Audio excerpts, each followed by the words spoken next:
Católica del Norte, comprometida con la conciencia ambiental como uno de sus valores corporativos, pues presenta esta cátedra abierta en el Día Internacional de las Aves.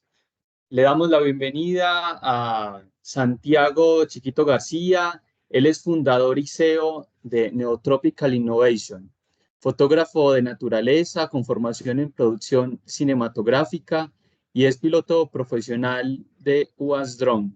Santiago es fundador y se desempeña como director ejecutivo de la corporación Neotropical Innovation. Cuenta con más de 10 años de experiencia investigando y realizando contenidos multimedia y estrategias innovadoras para la conservación de la naturaleza. Es un productor de los sistemas Pro2, Producción para el Desarrollo Regenerativo.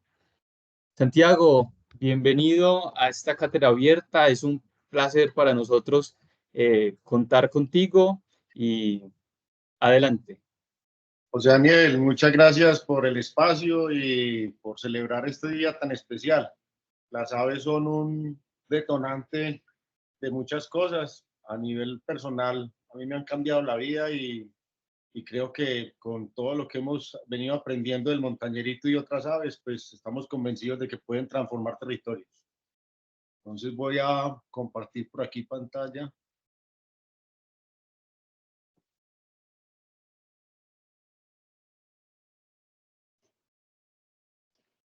¿Confirman si lo ven? Sí, ahí te vemos. Yo apago la cámara para que se corra mejor. Perfecto. Entonces esta charla la denominamos el montañerito paisa, el Atlapetes blancae, como su nombre científico, como el embajador de la regeneración en el altiplano norte de Antioquia. Y bueno, y chévere entender entonces a qué responde eso. ¿Sí?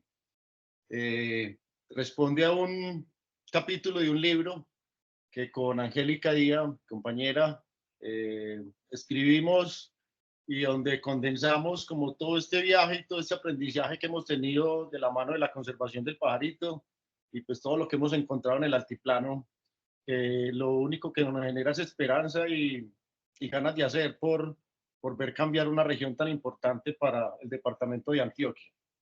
Les recomiendo leer este libro lo venden en algunas librerías y también tiene otros capítulos donde se hablan como de otras iniciativas y otros referentes que desde el enfoque regenerativo están haciendo también educación, activismo y otro tipo de actividades que generan luz y que buscan de la mano de la naturaleza generar alternativas también productivas para cambiar un poco el rumbo de nuestra sociedad. Entonces, para entrar en materia, el montañerito paisa resulta y aparece en una colección de los hermanos Lasallista. Los hermanos Lasallista era una orden religiosa dedicada a la educación y tenía un enfoque muy particular, muy pantocrático, y era que entre más se podía entender la naturaleza, esa obra máxima de Dios, más podían acercarse a él. Una visión muy inspiradora de esa orden religiosa y que gracias a ellos en esas colecciones se custodian más de 109 especies nuevas para la ciencia y entre ellas el montañerito paisa, que en su momento fue descrito como otra especie y que años después otro investigador lo sacó a la luz. Pero bueno, hablando de ese pajarito que Marco Antonio Serna, que era uno de los padres lasallistas, colectó en su momento, en 1971 lo colectaron.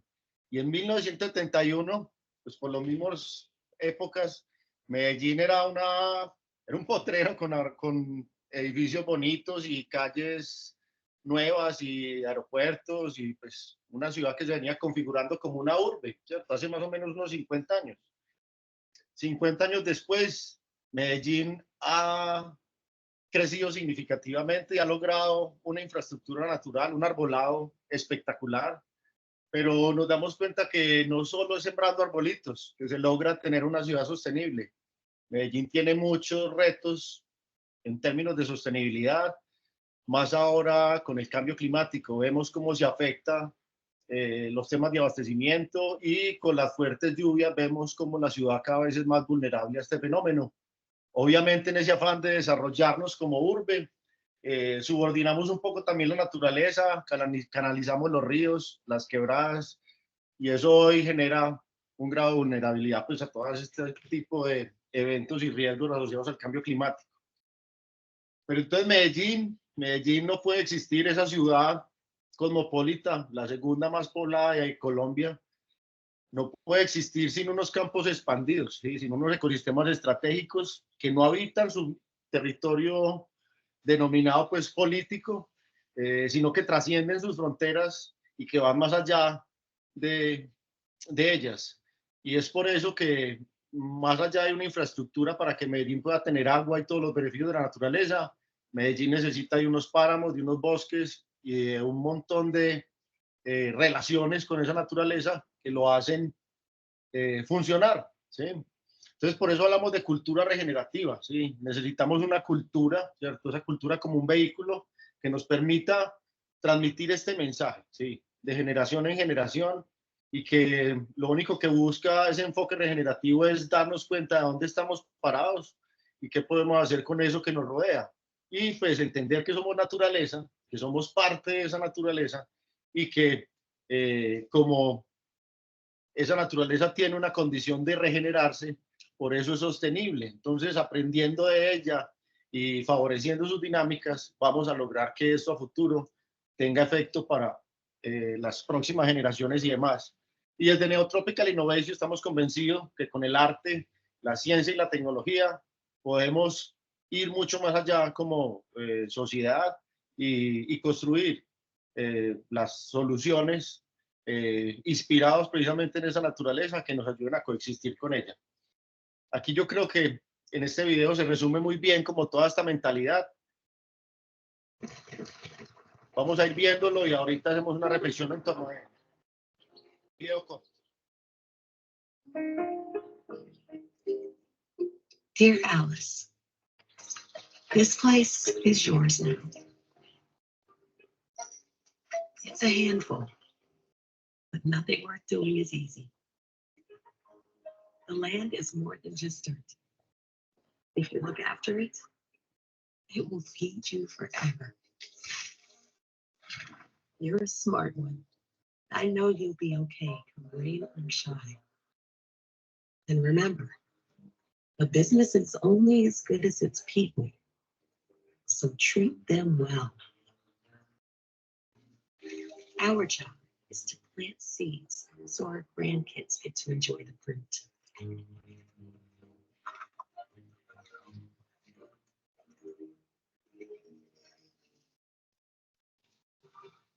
So eat well, Alice, and keep planting those seeds. Because how we eat today feeds tomorrow. Bueno, ese pequeño comercial es de una marca estadounidense, canadiense, que se llama Chobani, y eso es una empresa de derivados lácteos, muy acorde pues a lo que es la alta productividad lechera del altiplano norte de Antioquia.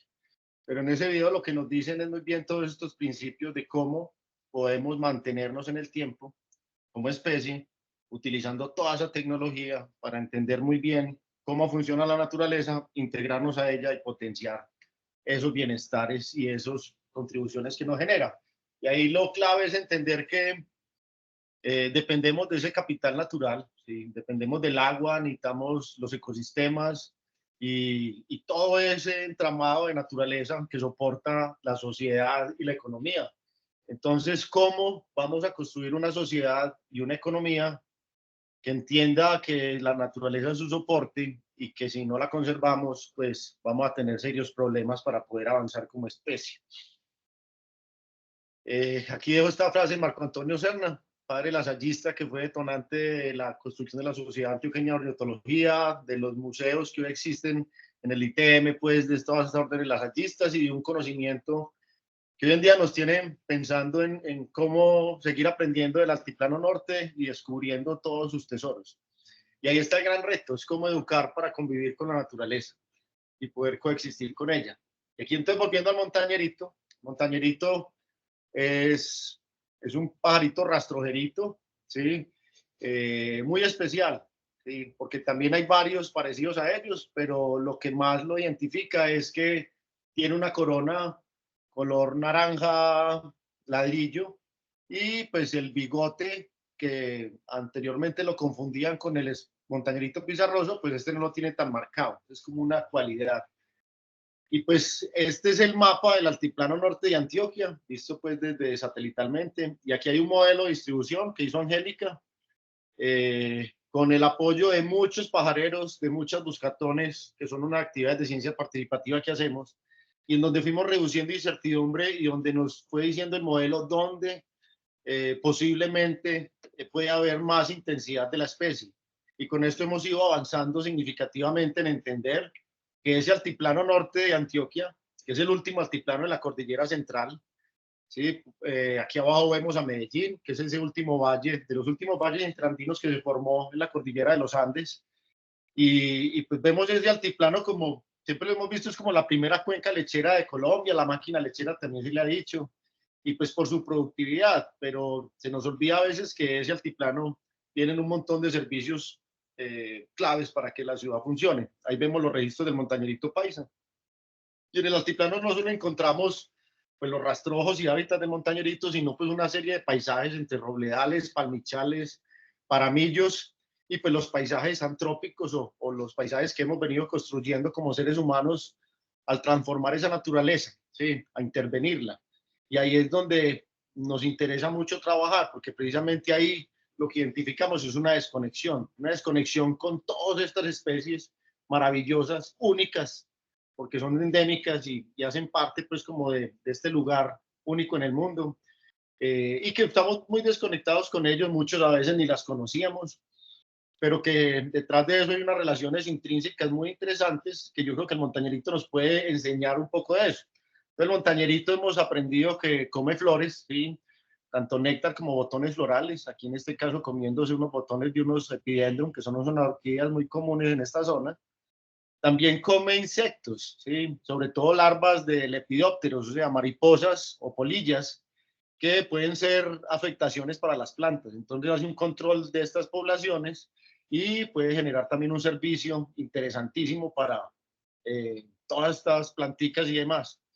Y algo muy importante, que es lo que más nos llamó la atención, y es que él come unos fruticos de una familia que se llama ericáceas, lo que comúnmente conocemos como uvitos de monte o arándanos neotropicales, de los cuales hace parte el mortiño, las cavendicias y otras especies muy abundantes y diversas que hay en el altiplano también. Y eso nos llevó a entender una relación muy poderosa, que es cómo las plantas y los animales evolucionaron, pero que siempre lo vemos como relación planta-animal. ¿Sí? Ellos comen los fruticos, luego los digieren y los van dispersando las semillas. Y esto genera que se favorezca pues como esa sucesión natural, que nazcan plantas nuevas, y esa relación entre este pajarito y todas estas ericáceas, sobre todo pues como todas estas que tienen fruticos y flores, genera unos cinturones muy, muy particulares de ericáceas, ¿cierto? Es una alta diversidad donde encontramos hasta 8 y 9 especies asociadas en estos rastrojos, todas cargadas de fruticos, en donde se turnan también fenológicamente, pues como los momentos, mientras que el mortiño florece, otra de estas fructifica, ofreciendo una oferta alimenticia durante todo el año para no solo el montañerito, sino otras especies frugívoras. Y ahí es donde viene el suelo, porque estas plantas son muy particulares y son muy rústicas. Se adaptan muy bien a los suelos ácidos de estas geografías andinas y logran colonizar unas áreas bien relevantes y donde tienen mucha humedad. Hemos encontrado, como les decía, una diversidad abrumadora, ¿sí? De estas especies en el altiplano. Varias de ellas se las come montañerito, las que están en naranjado, hacen parte de su dieta. Y pues nos parece maravilloso encontrar todo esto, porque ya cuando uno va a la literatura, se da uno cuenta que Antioquia, por ejemplo, ¿cierto? Y Colombia es un hotspot, o sea, es el sitio en el mundo donde por metro cuadrado hay más especies de ericáceas, que es esta gran familia. Pero en Antioquia hay una familia muy especial que es Cavendicia, ¿sí? Que son los uvitos de monte. Y somos el lugar del mundo que más especies de uivitos de monte tenemos por metro cuadrado. Somos una potencia en esa vaina y poco las conocemos y poco lo usamos en nuestra economía. Y entonces ahí es cuando entramos en esos hábitats, ¿sí?, muy particulares y a entender es cómo funcionan, ¿sí? Además de tener el pajarito rarito y otras especies importantes, cómo funcionan estos hábitats. Entonces aquí vemos como un corte transversal donde vemos los robledales, que son unos árboles altos, y ahí hay otros árboles, magnolios, encenillos, cagualos, ¿sí?, que hacen parte como de estas coberturas más boscosas altas, que lo que hacen es romper la neblina, ¿cierto? Todas las corrientes de viento, que son precipitaciones horizontales, y hacen decantar esa neblina. Y pues lo que le sigue al robledal son unos arbustales muy interesantes que funcionan como una esponja y que ayudan a frenar esos flujos de agua y almacenarlos, cosechar y almacenar. Y aquí vemos entonces el montañerito es un especialista de esos ecosistemas más achaparrados, que también llamamos arbustales abiertos mesófilos, o como lo llamaron algunos exploradores americanos como Humboldt y otros, bosques enanos, porque encontraban arbolitos muy viejos, de porte bajo, pero que tenían una condición muy particular.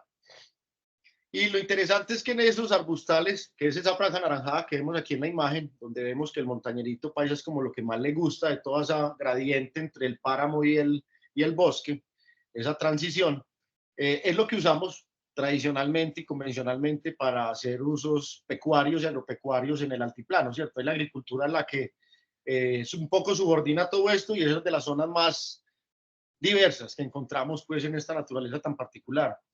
Y esto es lo que está pasando. Lastimosamente, las lecherías y las ganaderías especializadas convencionales han venido subordinando esta naturaleza, desconociéndola, y lo que han venido haciendo es homogenizar esos paisajes y toda esa cantidad de formas diseñadas durante millones de años para cosechar y almacenar el agua se están perdiendo por el simple hecho de que algún día se nos ocurrió llamarlos rastrojos como si fueran algo peyorativo, que no produce, pero eso no es así. Entonces, significar ese concepto de rastrojo es clave para poder entender qué significan estos ecosistemas para nuestro bienestar y el del montañerito y otras especies. Entonces, además de eso, estamos en un sitio muy especial del mundo, que es un hotspot, ¿sí? Es como esos sitios calientes donde más especies y más biodiversidad hay. Se llama los Andes tropicales y estamos al final de esa cadena montañosa, en donde la evolución jugó extrañamente con las topografías de los Andes, y precisamente en el altiplano tenemos una condición muy particular por su topografía y hay un centro de endemismo, o sea, ahí se favorece que especies únicas se den. Y eso es el caso del montañerito paisa, una especie con un rango altitudinal restringido. Desde 2.400 a 3.000 metros lo hemos observado en el altiplano, y pues de ahí para abajo ni ahí para arriba está. Es una especie que está confinada a unos ecosistemas muy particulares, pero cuando empezamos a analizar los ecosistemas nos dimos cuenta de un patrón que venía sucediendo, ¿sí? Cuando aparece la especie y todo esto, en varios municipios del altiplano norte de Antioquia, como San Pedro de los Milagros, Santa Rosa de Osos, Yarumal, empezamos a evidenciar una pérdida acelerada de hábitat, ¿sí? Por cultivos de papa, monocultivos de papa intensivos que agreden fuertemente estas coberturas y transforman estos paisajes, alterando sus dinámicas hidrológicas miedosamente. ¿Eso qué puede traer para el desarrollo y qué repercusiones puede traer para la especie? Pues nos preocupó mucho, y cuando analizamos ya el mapa completo, nos dimos cuenta que Santa Rosa de Osos y toda esta parte más al sur del Valle de la Urra, encontrábamos que esto ya había pasado hace más o menos unas 10 décadas, y que en Yarumal es donde la frontera agrícola venía abriendo, obviamente, y deforestando unos hábitats muy, muy indispensables, porque pues más allá de estar el pajarito, en esta zona nacen 3 de los ríos más importantes de Antioquia. ¿Por qué? Y por eso hemos denominado el altiplano el corazón hidrográfico de Antioquia. Primero, nace el río Nechí. El río Nechí es un río que cuando llega arriba, aquí ven bajo Cauca Nechí, es el letrerito que hay allá arriba, cuando llega arriba ha recogido más de 9 ríos en el altiplano, ha recogido todo lo que es la cuenca Río Burrá, la cuenca Río Porce, todo lo que es Río Grande, que descarga ahí en la Tasajera, pues a donde arranca prácticamente el Porce, y de ahí para abajo se juntan pues al Nechí, y cuando llega al Cauca entrega la tercera parte del caudal del río Cauca. O sea que es mucha agua que sirve para muchas razones. Y pues no solo es el Nechí, ¿cierto? Es el Río Grande, que es la cuenca abastecedora del Valle de Aburrá, ¿cierto? Ese es el tanque de agua de Medellín y de varios de los municipios del Valle de Aburrá. Y el río Espíritu Santo, que es un río que oxigena después de Hidroituango y que tiene un potencial hidroenergético gigante.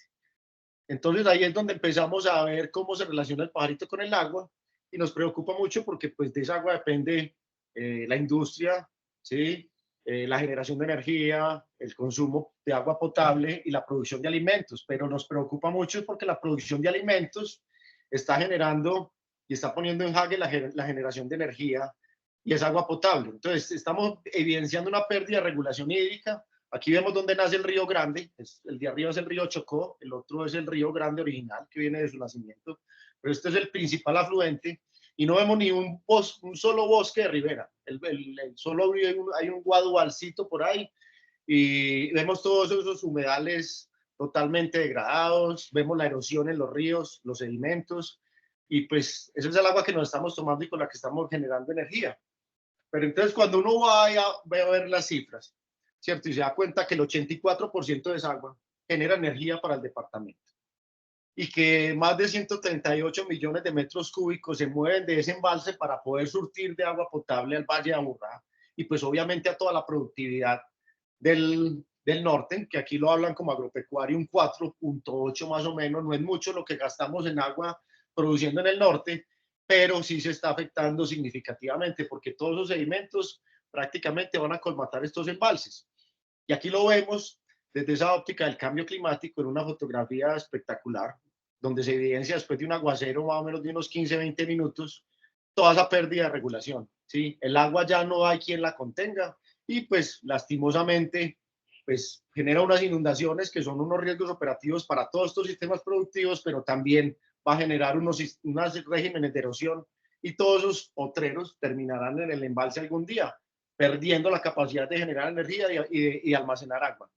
Y cuando vemos la tercera comunicación de cambio climático, es muy congruente con lo que uno encuentra en campo y en el territorio. Claro, los municipios más vulnerables al cambio climático, los que están expuestos a ese riesgo de inundaciones y sequías, pues son los que han perdido más esa naturaleza particular, esos rastrojos, ¿sí? mal llamados rastrojos, que generaban toda esta infraestructura y que contenían toda esta agua. Pues eso es lo que está generando los estragos.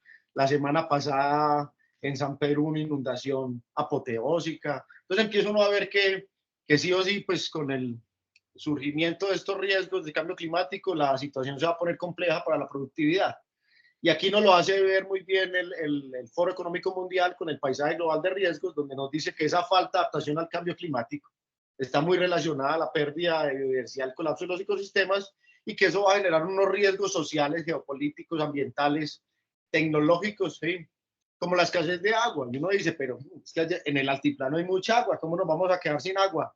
Y posiblemente sí. Aquí nos hablan de esa tendencia. Cuando uno ve esta lista de riesgos, empieza uno a ver y dice, sí, todos los tenemos en estos momentos, las guerras que tenemos en estos momentos a nivel geopolítico, ¿sí? Así estén lejos, pero eso afecta un montón la economía.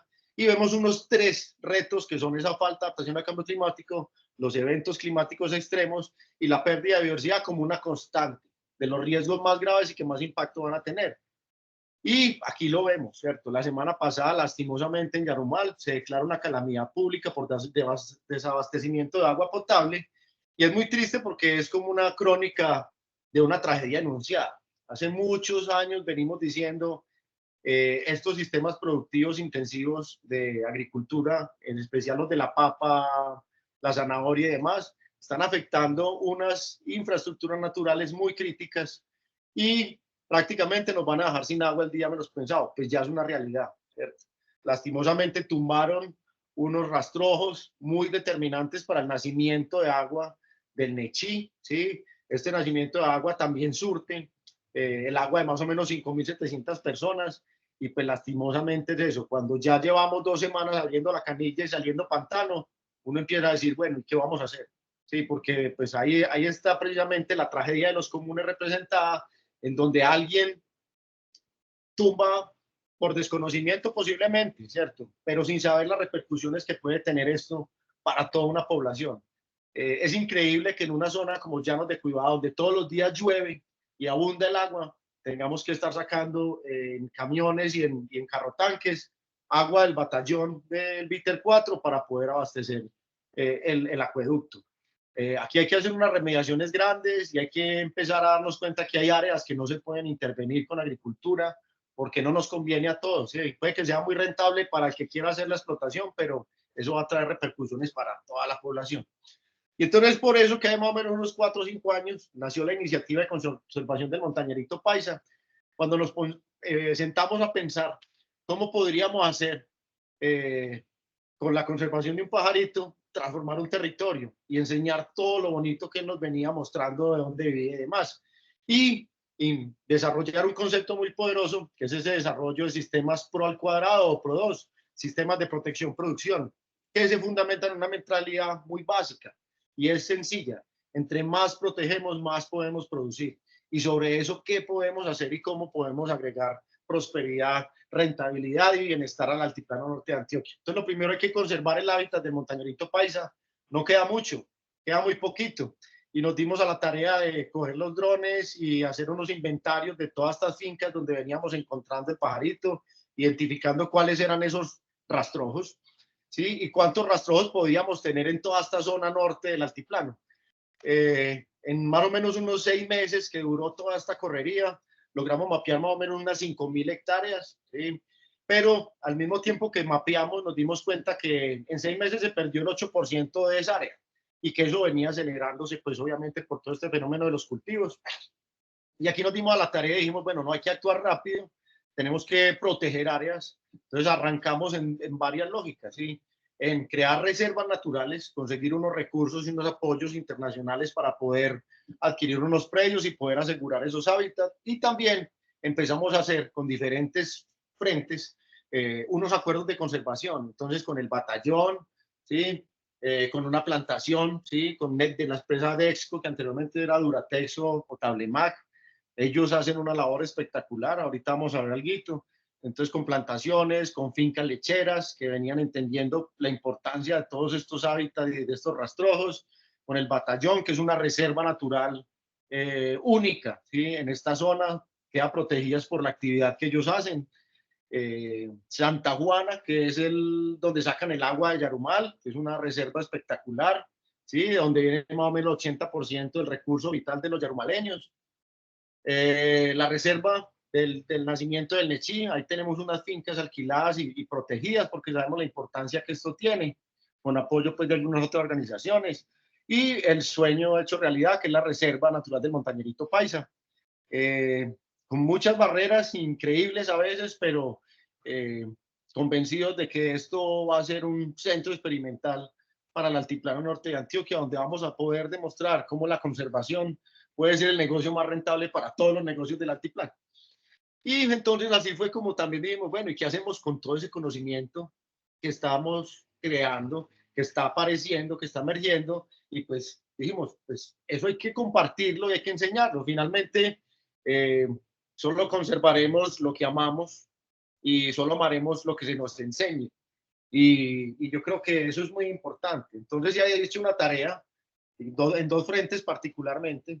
Hemos aprendido a pajarear, ¿sí? Y enseñándole a los soldados, a los niños, a los viejos, a todos a coger unos binóculos y a disfrutar de las aves, ¿sí? Y de la riqueza que tiene Colombia. Colombia es el país que más aves tiene en el mundo. ¿Cómo disfrutar esa riqueza? Muchas veces la riqueza no se puede contar en números, sino de pronto en aves. Y por otro lado, pues hemos aprendido a propagar, ¿sí? Y a desarrollar tecnología para poder acelerar la propagación de las plantas que se alimenta el montañerito paisa y otras que son muy importantes para su hábitat. Y en todas estas actividades, pues lo que hemos hecho es rastrear y disfrutar de esa naturaleza, reconectarnos y darnos cuenta que tenemos el poder en nuestras manos para poder avanzar y desarrollar diferente el altiplano. Hemos sembrado con los soldados, con los niños, evaluado todas estas siembras, hecho muchas actividades con los colegios, en donde prácticamente es eso, hacemos unos recorridos interpretativos en el batallón, que es un aula ambiental espectacular, con unos frailejonales hermosos, y es eso, es empezar a despertar esa curiosidad de todos estos pelados para que se apasionen de ese Yarumal, de ese altiplano norte tan poderoso que tienen y que eso los seduzca también a quedarse y arraigarse al territorio, que vean opciones de desarrollo ahí. También hemos compartido con muchos amigos y habitado estos lugares, porque también entendemos que hay que estar ahí, ¿sí? Reconociendo el valor de toda esa naturaleza que muchas veces pasó desapercibida, pero que ahora más que nunca nos dice, lo necesito y necesito ser evidenciado. Y es por eso que entonces gestionamos todo ese conocimiento asociado y hemos venido trabajando con el Instituto Humboldt, con la Universidad de Antioquia, con otras organizaciones que han venido apoyando todas esas investigaciones, ¿sí? Entonces hemos trabajado con cámaras trampa, hemos trabajado con herpetólogos, con botánicos, con gente muy tesa que nos ayuda a construir ese entendimiento muy sistemático, en otras veces participativo, de qué está pasando con el montañerito. El montañerito se está reproduciendo, eso es una buena señal. Está perdiendo hábitat y eso nos preocupa, pero la especie sigue reproduciéndose. Y empiezan a aparecer un montón de especies de aves que acompañan al montañerito paisa muy, muy emblemáticas para la región, que muchas veces no sabíamos que ni estaban. Y maravillas nuevas también para la ciencia, en donde seguimos indagando y trabajando con la tecnología para poder acelerar precisamente ese entendimiento, desarrollando con el laboratorio Systemic unos ingenieros que le apuestan a la conservación y que trabajan con inteligencia artificial precisamente para facilitar la identificación de todo este material y demás. Todo eso lo compilamos en una bitácora, en donde están todas esas orquídeas de estos hábitats, todas esas ranitas además, todas las aves, un montón de insectos que emergen todos los días muy raritos, entre ellos especies nuevas para la ciencia. Y es un trasegar, ¿sí? Es una nota poder descubrir lo que hay en esos rastrojos. Y con la tecnología empezar a darnos cuenta de lo que habita ahí que muchas veces ni nos imaginamos.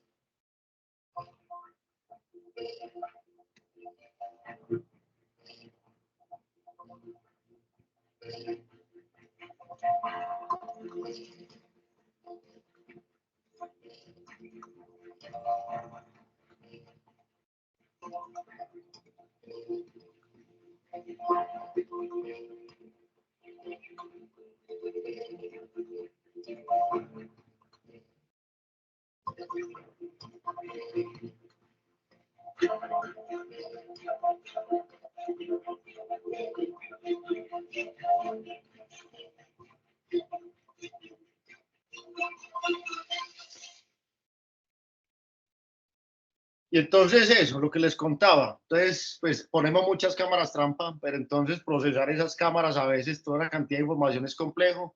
Entonces, con una plataforma que se llama Wildlife Insights, que utiliza la inteligencia artificial para reconocimiento de las fotografías de las cámaras trampa, hemos venido construyendo un proyecto y avanzando precisamente en entender todo eso que hay ahorita, que es maravilloso y que nos ha ayudado, después de toda la revisión sistemática, con el apoyo del Instituto Humboldt y otras organizaciones, a denominar una área muy especial, que es un área clave para la biodiversidad, una cavea del altiplano norte de Antioquia, que es un puente entre los dos DMIs, tanto el de Páramos, de Belmira y Santa Inés, como el del Alto de Ventanas, y que protege precisamente esa estrella fluvial del norte, que son los nacimientos del Río Grande, Río Nechí, Río Espíritu Santo. Es un área muy importante porque pues habitan muchas especies endémicas, inclusive especies nuevas para la ciencia están sucediendo ahí, pero que también le apuesta a la Alianza Cero Extinción. ¿Sí? Aquí hay especies que no se pueden extinguir como el montañerito paisa, porque si se extinguen, pues eso es como una alerta temprano. Si perdemos al montañerito paisa, perdemos esos hábitats que ayudan a que el agua esté bien. Y pues también es un área muy importante para las aves, que es esa IVA, que pues obviamente tenemos unas especies únicas en el mundo ahí que hay que salvaguardar. Es un área muy importante, nos llena de alegría tener esto porque pues es un marco más en términos de gestión y pues una sola declaratoria no cumple la tarea. Y aquí viene el reto y es qué vamos a hacer entonces con esta denominación y cómo vamos a empezar a hablar entonces de un enfoque regenerativo para el altiplano norte de Antioquia. Y la regeneración es algo que ha venido pasando en el mundo en las últimas 10, 20, 2 décadas. 2 décadas y es cómo enriquecemos con naturaleza esos modelos agroindustriales que han venido sucediendo, que se han encargado de erosionar los suelos, de envenenar los suelos y pues todo lo que detonó digamos, como esa revolución verde donde los abonos, los venenos y los plaguicidas y todo eso fue como la forma fácil de producir. Ahora nos damos cuenta de todos los efectos negativos que traen para nosotros y por eso queremos que la naturaleza haga parte de esos sistemas productivos. Es por eso que hemos venido desarrollando ese concepto de sistemas de protección-producción. Entre más protegemos, más podemos producir, buscando generar diversidad en estos sistemas productivos para lograr resiliencia. Una red de vías llena de oportunidades para un desarrollo que nos va a posibilitar no solo producir agua y leche, sino madera, frutos, mieles y, por qué no, turismo de naturaleza. Y desde ese fundamento pensamos que esa KBA debe ser un eje agroforestal para el altiplano norte de Antioquia, soportado en un corredor ecológico, en donde la producción de comida o de alimento no ponga en jaque la energía ni el agua, sino que genere círculos virtuosos y eso nos permita hablar y nos pueda hablar de desarrollo regenerativo y mantenernos en el tiempo. Finalmente, la sostenibilidad es acerca de mantenerse en el tiempo. Entonces, ¿cómo hacerlo? Hemos planteado unas tipologías como de esos medios de vida convencionales, actividades productivas convencionales del altiplano, que creemos que se pueden enriquecer con su naturaleza particular. Y pues aquí les vamos a contar 5 de esos pilares en los que nos hemos enfocado y que es desde lo experimental que podemos ir avanzando para construir soluciones. Entonces, lo primero son la agroforestería de arándanos neotropicales o especies promisorias, todo lo que tenga usos no maderables del altiplano, especies criollitas o nativas, ¿sí? Como los arándanos. Hemos visto todas las aplicaciones que se pueden hacer. Kew, el Jardín Botánico del Reino Unido y el Instituto Humboldt nos dicen que la gras o mortiño es la segunda planta más promisoria de Colombia. ¿Sí? Hay una industria informal en torno a ella, hay otra que se ha venido formalizando y cada vez el mortiño está en más platos. Y es bien interesante la frutica porque puede ser un motor de desarrollo regenerativo.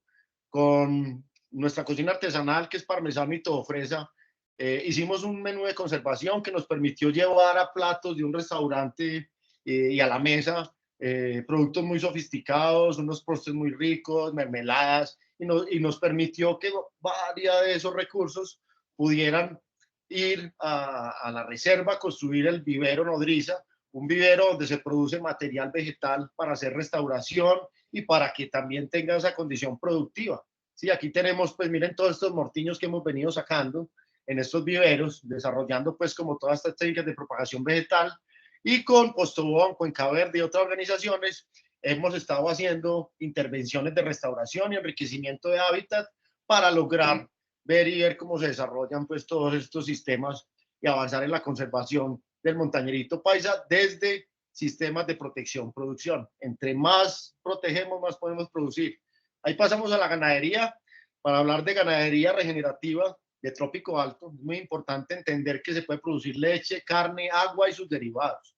Y pues aquí hay 2 referentes que me encantan. Chobani, que era el del videito chévere que veíamos ahorita, ¿sí? Todos esos subproductos, esos productos terminados, que piensan en la disposición del plástico, de todas estas vainas. Es una empresa un referente muy interesante en términos de sostenibilidad. Y Home Piados, que es una empresa india que vende leche cruda y que tiene una forma muy particular de vender la leche como un producto saludable.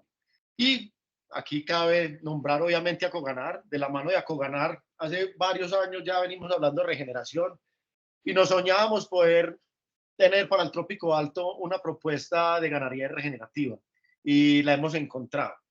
Porque digamos que en tierras bajas la naturaleza responde mucho mejor, pero en estos suelos y en estas ganaderías tan especializadas hay que hacer unas rehabilitaciones y que parten más que todo de la mentalidad de descompactar la mente y de pasar de la competencia a la colaboración. En esta foto hay 2 personajes que son muy inspiradores porque me han permitido avanzar y identificar que hay unos referentes y unos casos de estudio que van más allá de lo que creíamos que podíamos hacer con ganadería.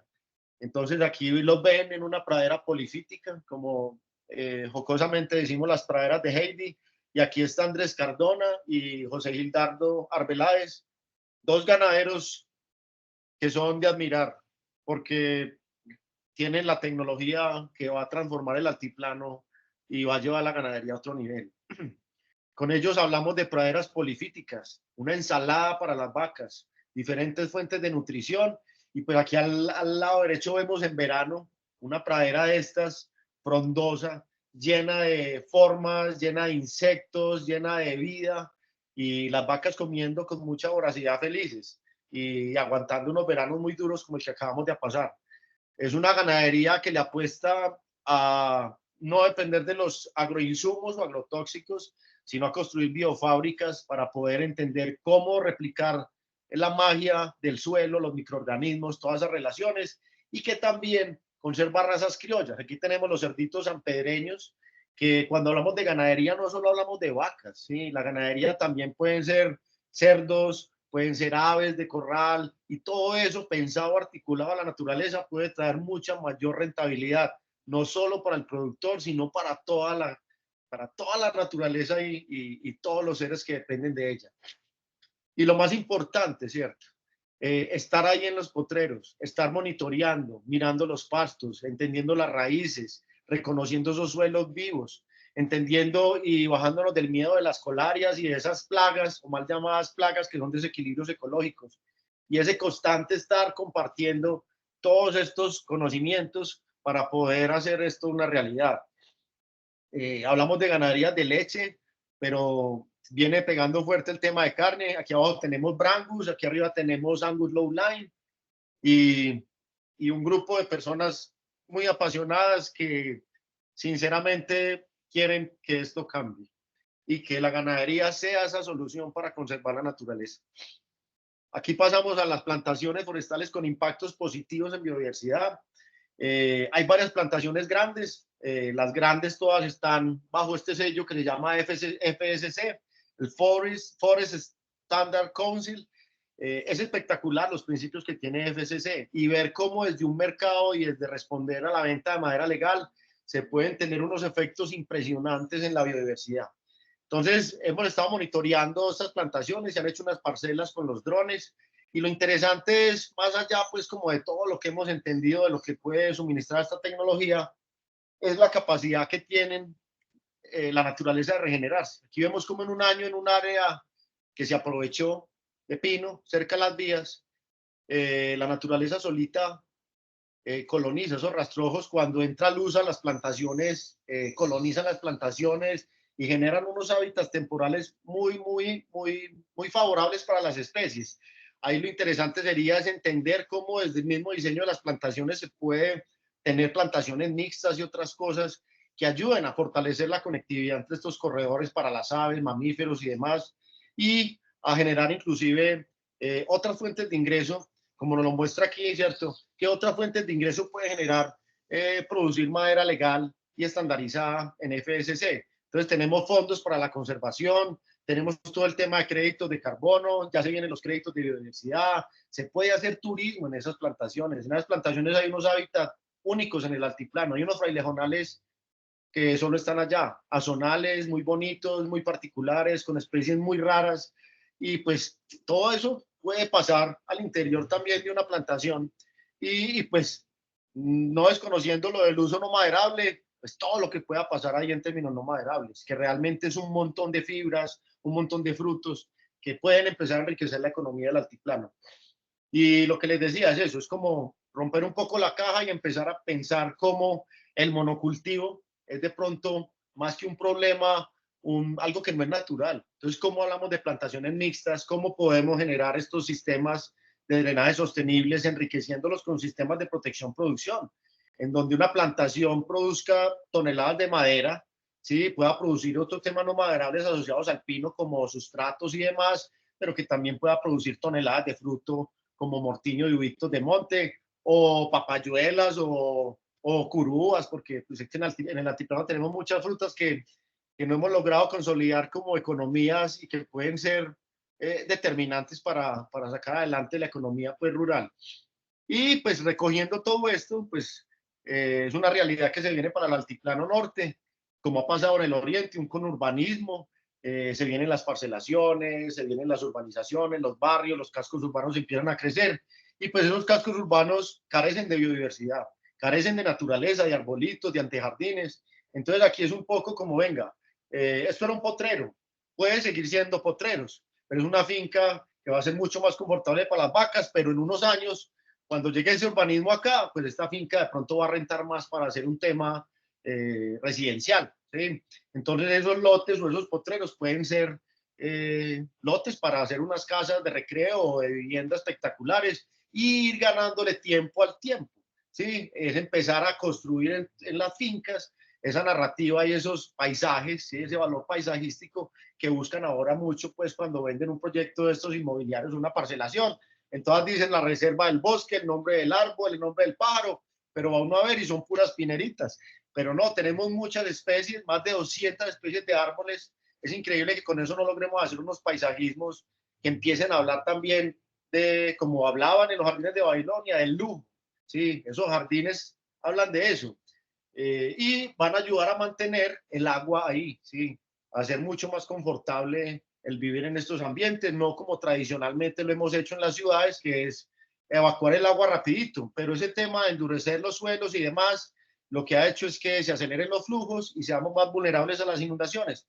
Entonces debemos reconfigurar estos centros urbanos, convirtiéndolos en ciudades esponja y trabajando muy bien este tema de los drenajes sostenibles para poder reactivar, reconectarnos a la naturaleza y volver a tener todos los beneficios en los pueblos o ciudades del futuro que se van a generar en el altiplano, porque todos esos pueblos quieren ser metrópolis, como Medellín en su momento lo fue.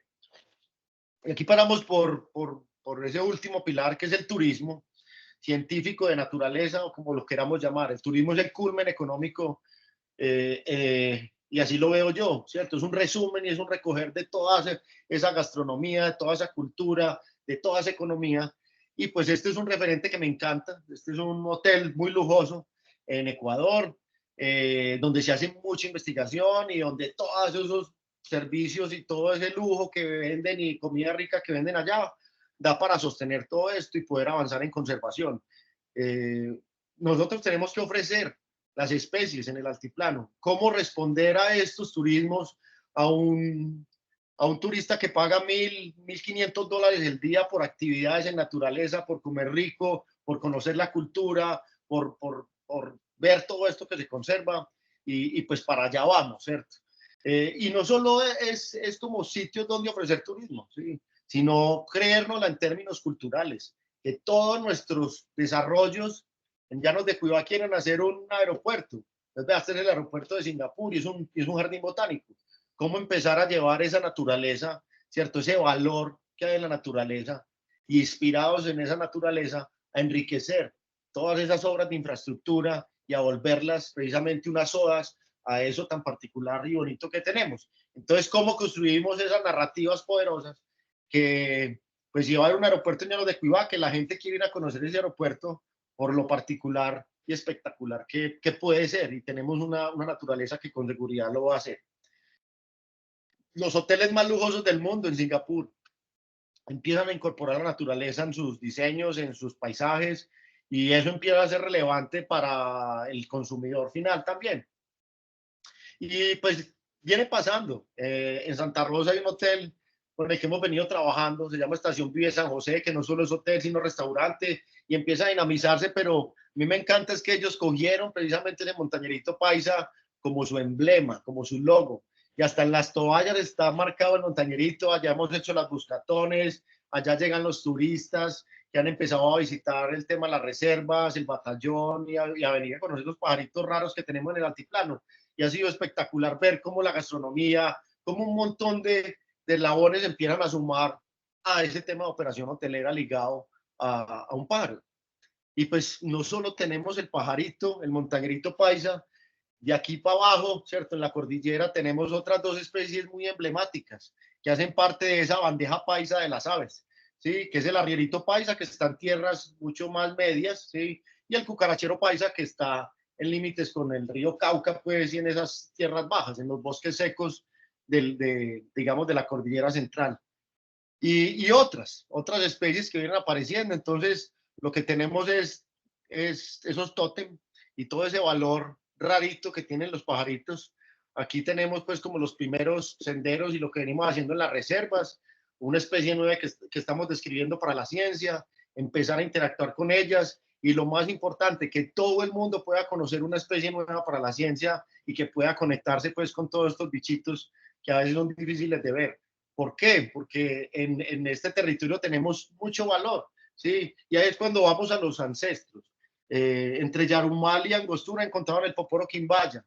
Y cuando uno entiende lo que es el Poporo Quimbaya y cuando entiende los Quimbaya, los Nutabe, los Aburraes, lo poquito que tenemos de ellos en relatos y demás, se da uno cuenta que ellos valoraban la naturaleza mucho y culturalmente la valoraban a tal sentido de volverla oro y de representarla en el oro.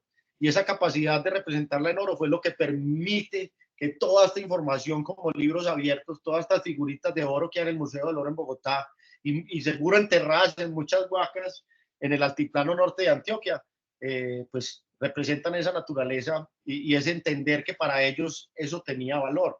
Para nosotros tiene que tener valor porque ya sabemos que es el soporte de nuestra economía y de nuestra sociedad.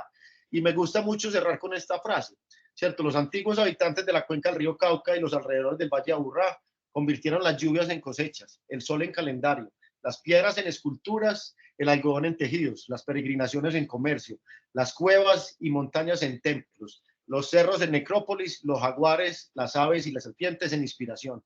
Lograron trascender el tiempo con el oro y representaron en este metal preciado la abundancia que los rodeaba y les permitió desarrollar una cultura integrada a la naturaleza. Ahí está, ¿dónde vemos valor? ¿En dónde vamos a invertir? ¿Cómo vamos a hacer para reconectarnos con esa naturaleza? ¿Y cuál va a ser el retorno de esa inversión que hagamos como productores, como empresas, como organizaciones, como habitantes de este territorio? Desde nuestro metro cuadrado podemos hacer, ¿sí? Lo que podamos hacer, las decisiones que podamos tomar y que siempre tengamos en cuenta que esa naturaleza que vemos allá hacemos parte y que eso que nos rodea es el futuro y es lo que podemos desarrollar para dejarle a las futuras generaciones. Y es por los ríos, ¿sí?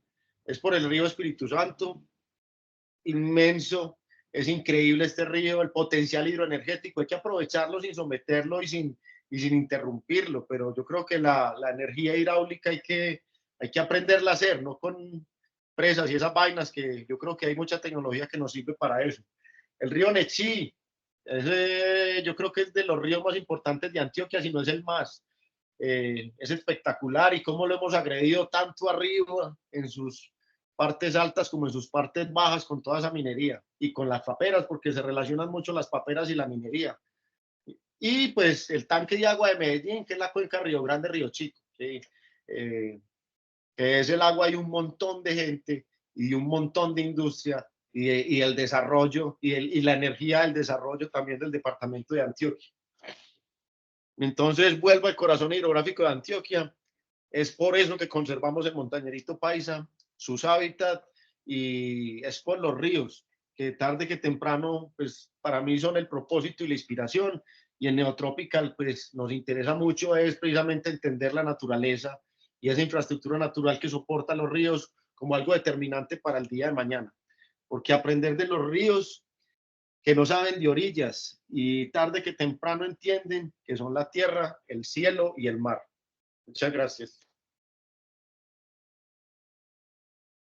Muchas gracias, Santiago. Ha sido espectacular esta presentación que nos has compartido.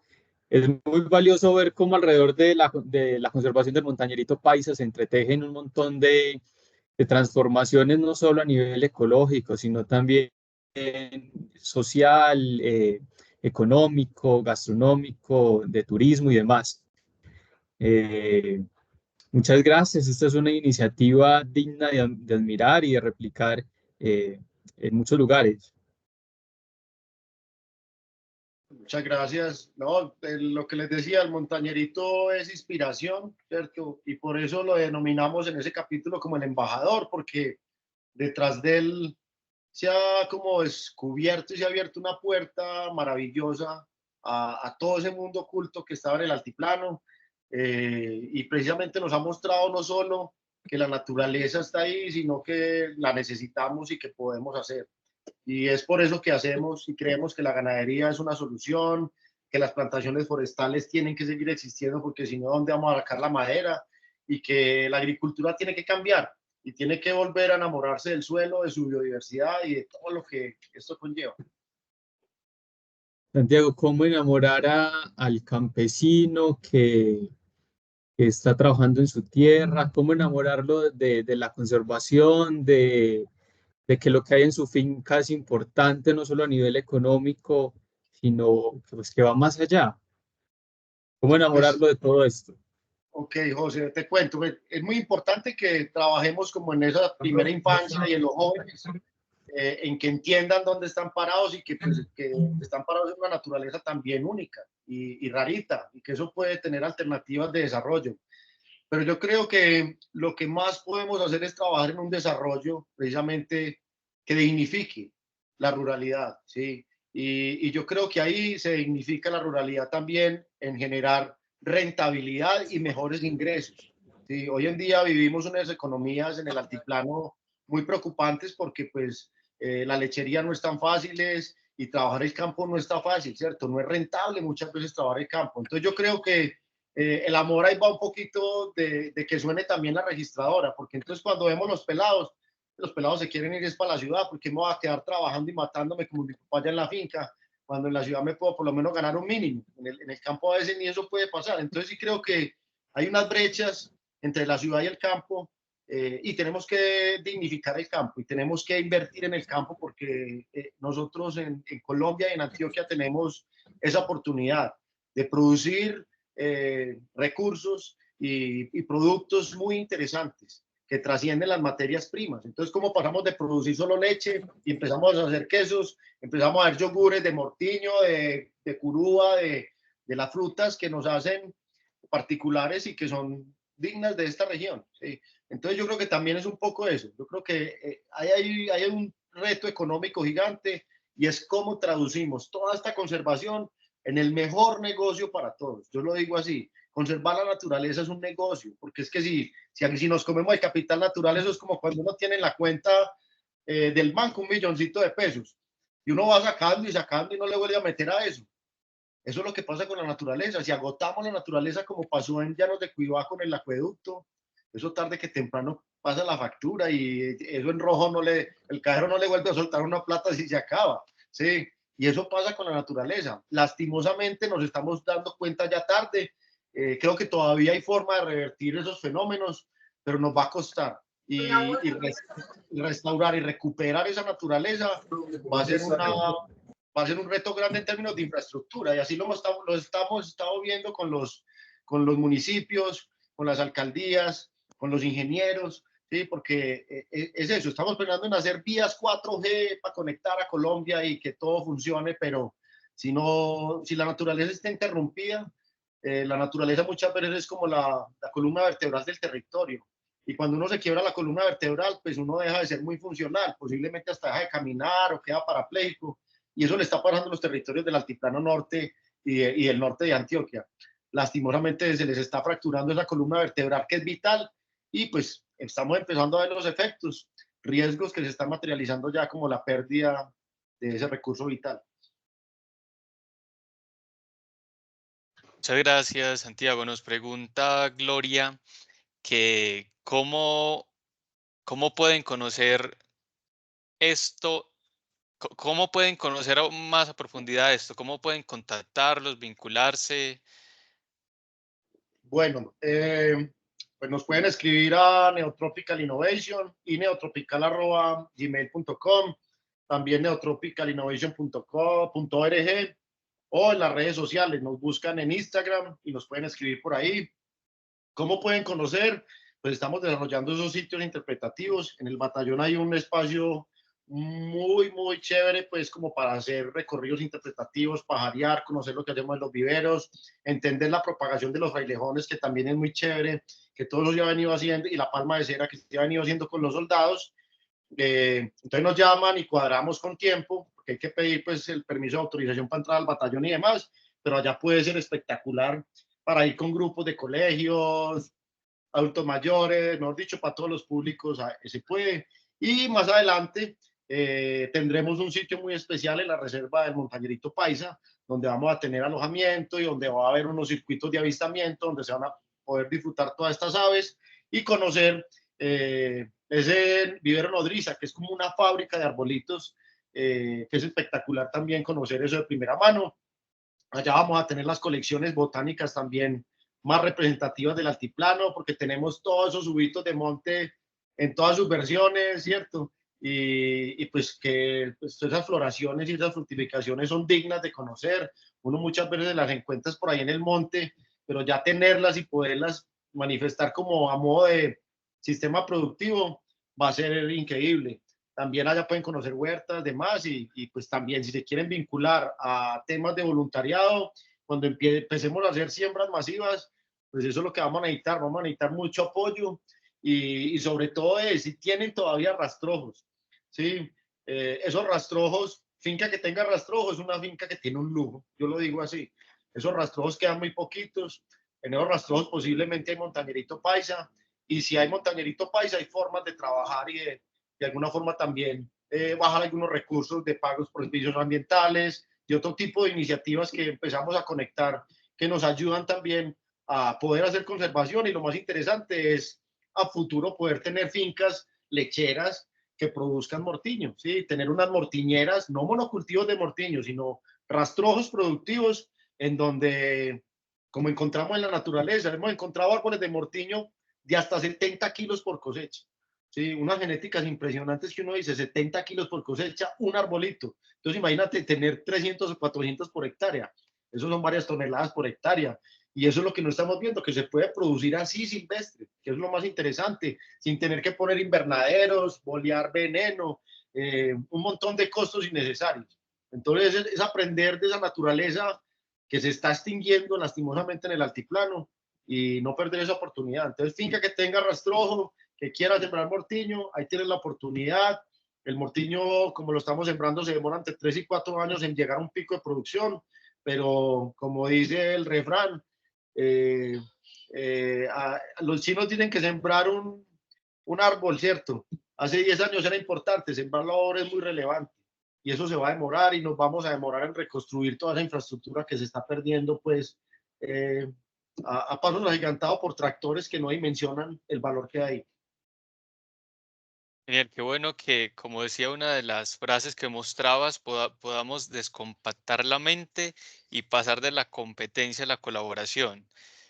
Es un gran desafío, pero algo que nos pide a gritos el mismo planeta. Te Claro, cuen- cuéntame. no, que te cuento a ti, a los que están acá y a los que nos verán después por YouTube y por las redes de la Católica del Norte, que bueno, la Católica del Norte ha ido trabajando un poco en este tema ambiental. A nivel interno hemos lanzado algunas campañas y también queremos participar en experiencias de voluntariado. Qué bueno que cuando se den estas sembratones, pues podamos participar con con nuestros estudiantes. Además, como diócesis de Santa Rosa de Osos, se tiene la propuesta de crear una pastoral de la ecología integral que esperamos nos podamos, bueno, una vez se cree, pues a veces la iglesia se queda un poco rezagada en estos temas, pero ojalá que una vez se cree esta pastoral, se podamos trabajar en conjunto y en colaboración, como dice esta frase, pasar de la competencia a la colaboración entre todos. Eso es clave y pues claro, como dice Laudato Si, la casa común. ¿Sí? Yo creo que como lo tenían muy claro los padres lasallistas, es esa mentalidad pantocrática de, pues, bien sea en qué creamos, en Dios, en Quetzalcóatl, sí, en el Corán, pues en fin, las tendencias religiosas son diversas y bienvenida a la diversidad. Pues yo creo que la naturaleza siempre ha estado ahí, en esa relación, en esa creación máxima, bien sea porque la evolución o porque Dios lo puso ahí. Nosotros espiritualmente siempre debemos estar agradecidos con eso que nos permite existir. Es que si los árboles no existen, no hay oxígeno.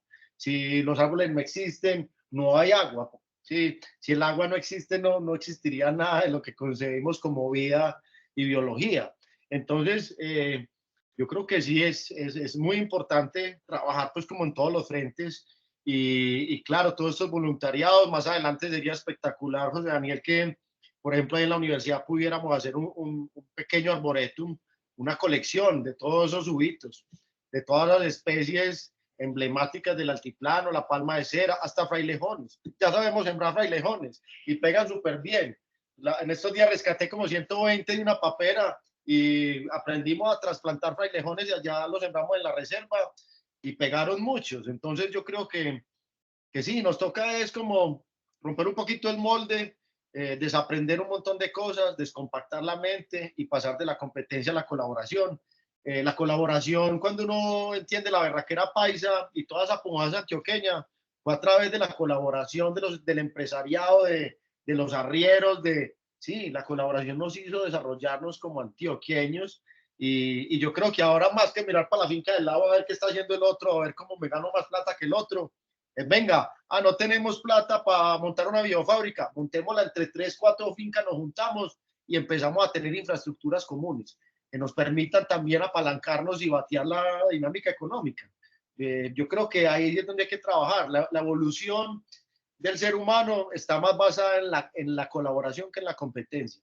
Los grupos sociales, los neandertales, en estos días veía un documental de neandertales espectacular, era precisamente eso, era esa cooperación la que los permitía a ese grupo familiar crecer y después vienen los clanes. Es muy interesante cómo la colaboración siempre fortaleció la evolución en el ser humano. Entonces, solo nos queda eso, hermano, reconocer como todas esas bondades que mi Diosito, la evolución puso ahí en el altiplano, toda esa naturaleza particular, el montañerito, la gralaria, el tigrillo lanudo, el sapito narizón montañero, todas esas especies emblemáticas y entenderlas que si desaparecen vamos a estar un poco peor. Entonces hay que trabajar un poco en entender qué significan esos hábitats para el desarrollo y cómo podemos reconstruir esa infraestructura de la que dependemos. Así es. La imagen que nos acompañó en la invitación a la cátedra de la imagen del montañerito paisa fue tomada por Diego Alejandro. Él está acá y tiene una pregunta. Entonces invitamos a Diego a encender el micrófono y realizarla.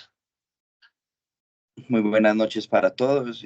Agradezco pues a Santiago por esta bella cátedra y charla, llamémoslo así. Me gusta más ese término, la palabra cátedra, siento que es un poco más, llamémoslo serio. No es una pregunta, sino más como para hablar un poco sobre la pregunta que hiciste, José, sobre cómo llegarle al campesino con una nueva metodología. Y hablo desde la experiencia. Hace poco tuve la posibilidad de estar en Jardín, hay un sitio específico para ver el gallito de roca. ¿Y qué era eso? Una finca. Era una finca que tuvo el beneficio de contar con una especie que es extraña o una especie que es exótica, y lo aprovecharon sin invadir como tal el espacio para que las personas pudiéramos ir a disfrutar de esta especie. Creo que podría ser lo que menciona Santiago muy útil, conservar estos estos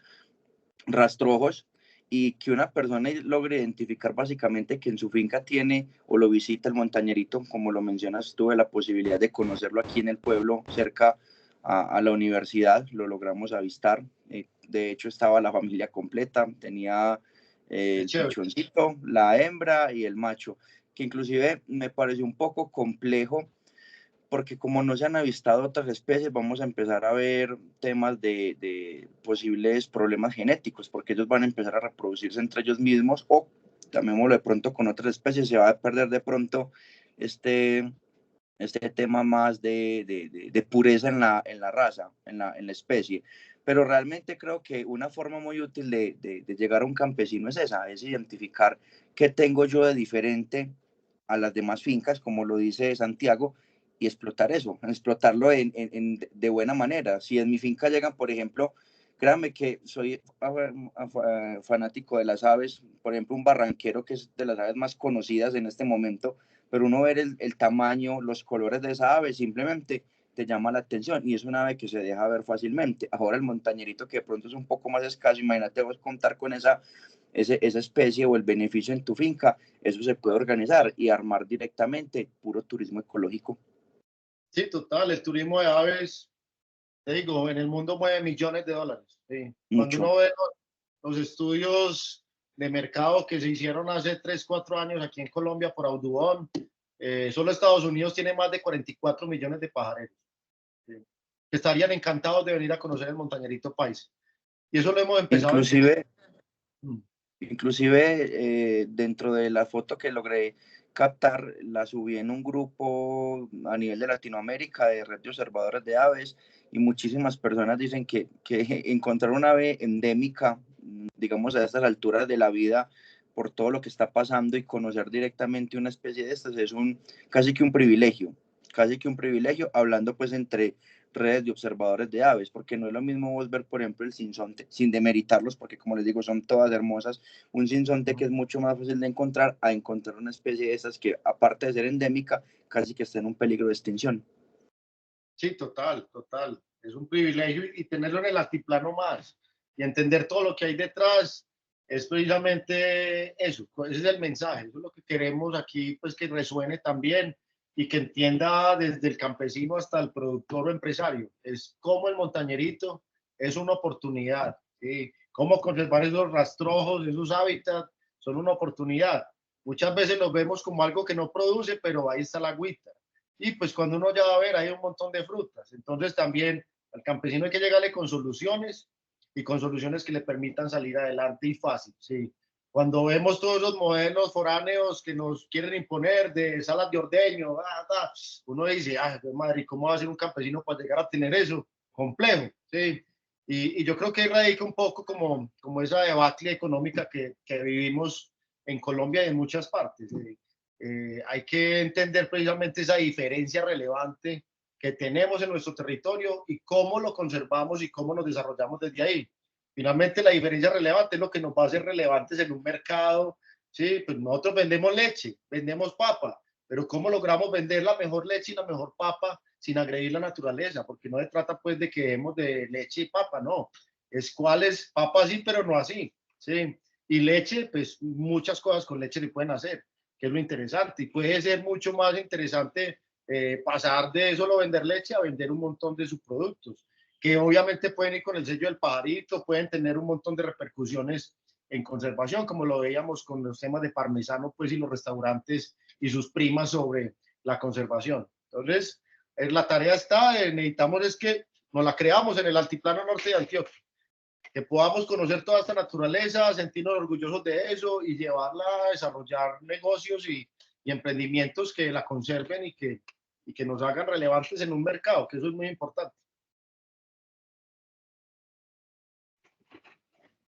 Bueno, muchas gracias, Santiago. Son muchos los retos que tenemos a nivel ecológico, a nivel social, y por eso qué bueno seguir trabajando en cooperación juntos para no solo conservar el montañerito paisa, sino muchas otras especies y la misma casa común que grita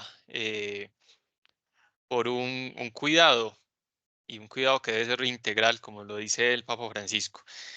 Así que muchas gracias por aceptar la invitación, por compartirnos tus conocimientos y por mostrarnos el montañerito paisa y todo lo que hay de él, lo que hay detrás de él.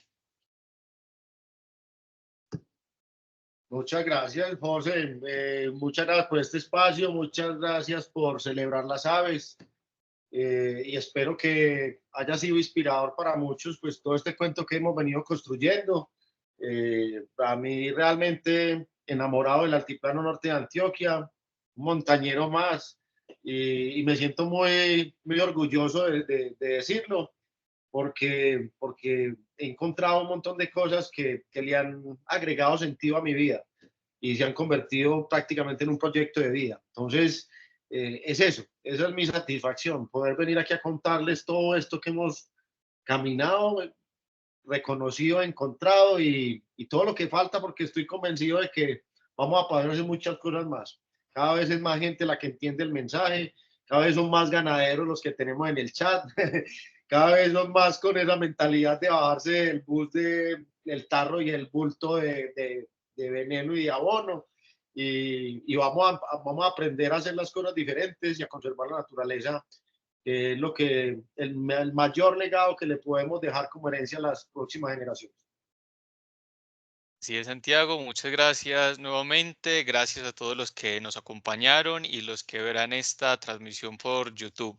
Los invitamos a seguirnos en todas nuestras redes sociales, de @soy católica del norte, las redes sociales de Pastoral y Bienestar, y a estar pendientes de las actividades que desde Pastoral y Bienestar se están organizando.